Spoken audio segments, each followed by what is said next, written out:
If you thought it couldn't get any worse for new Liberal leader Sussan Ley, today it did. Her party was absolutely smashed in the election and she was elected leader just 8 days ago. Her mother died only 4 days ago. And then today the Nationals told her they were quitting the coalition, their partnership with the Liberals, for the first time in nearly 40 years. Our party room has got to a position where we will not be re-entering a coalition agreement with the Liberal Party after this election. What we have got to a position is that the National Party will sit alone on a principled basis. Now, that was the last thing Ley needed.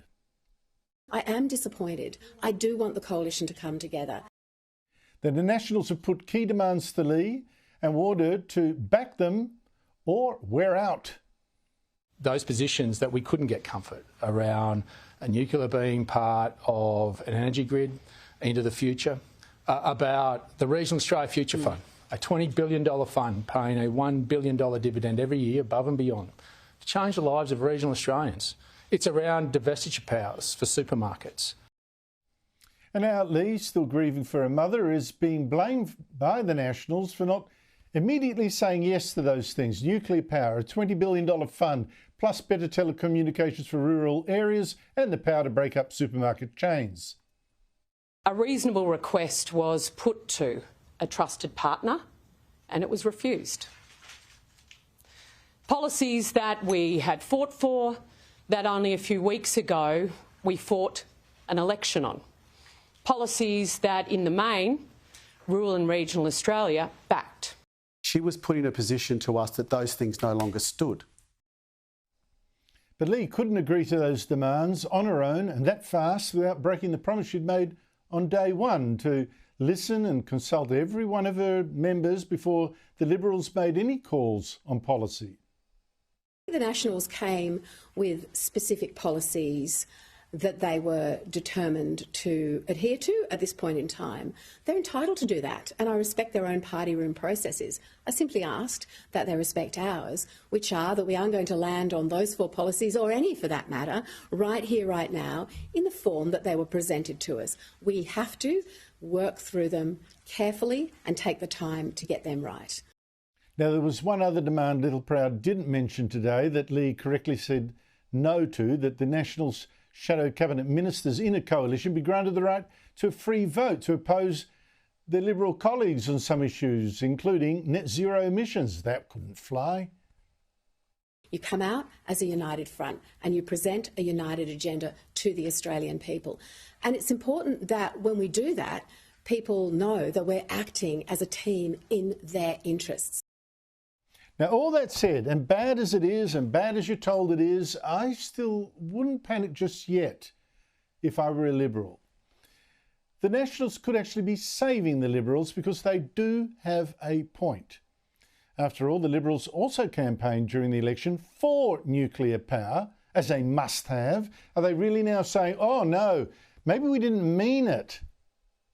Surely they can't be that ridiculous. And are the Liberals really against better services for the country?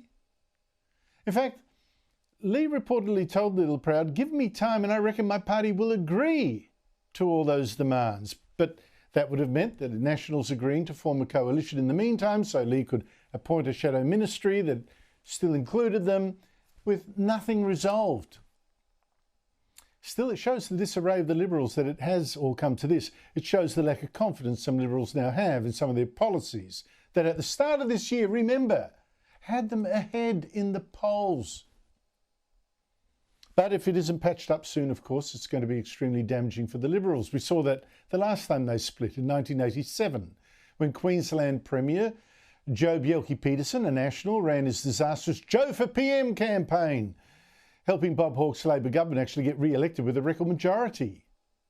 Now, the Liberals will now look even more puny and insignificant in Parliament, right there on their own in the House of Representatives, 28 of them, confronting 93 cock-a-hoop Labor MPs, backed by 6 Teals and a Greens MP.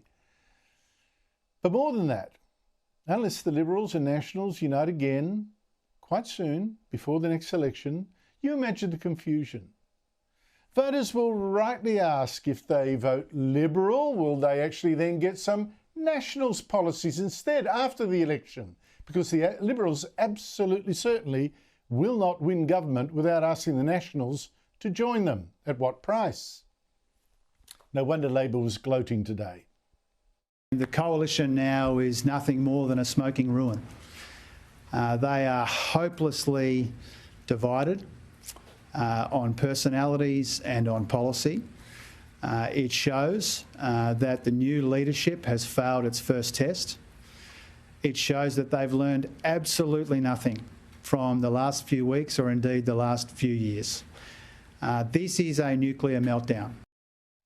Now, the Nationals today stressed they're open to rejoining a coalition as soon as the Liberals get their act into gear. And Leader David Littleproud even claimed this divorce would help the Liberals do just that. We remain committed to having the door open, respecting the position that Sussan's been put in, that she is a leader that needs to rebuild the Liberal Party. They are going on a journey of rediscovery, and this will provide them the opportunity to do that without the spectre of the National Party imposing their will. Well, that's actually not quite right. The fact is, the Liberals now know the Nationals do have them over a barrel because the Nationals have just drawn big red lines.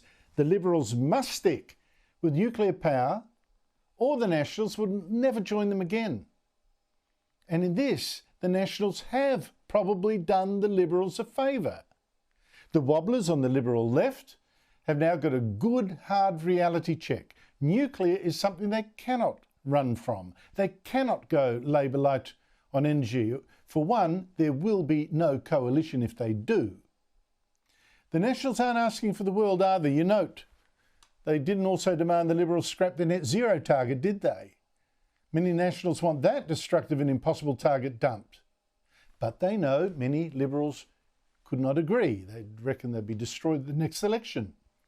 The Nationals didn't force it. They've left that door open for the Liberals. That's also why they said they'd keep cooperating closely with the Liberals in Parliament. So I am not as pessimistic about the Nationals' big move today as many, because it does make some sense. An ultimatum now, before the Liberals make a mistake and make this divorce permanent by, say, dumping their commitment to nuclear power, or, do the right thing, fix it soon. But it can only be fixed if the Liberals stop wobbling and stay true.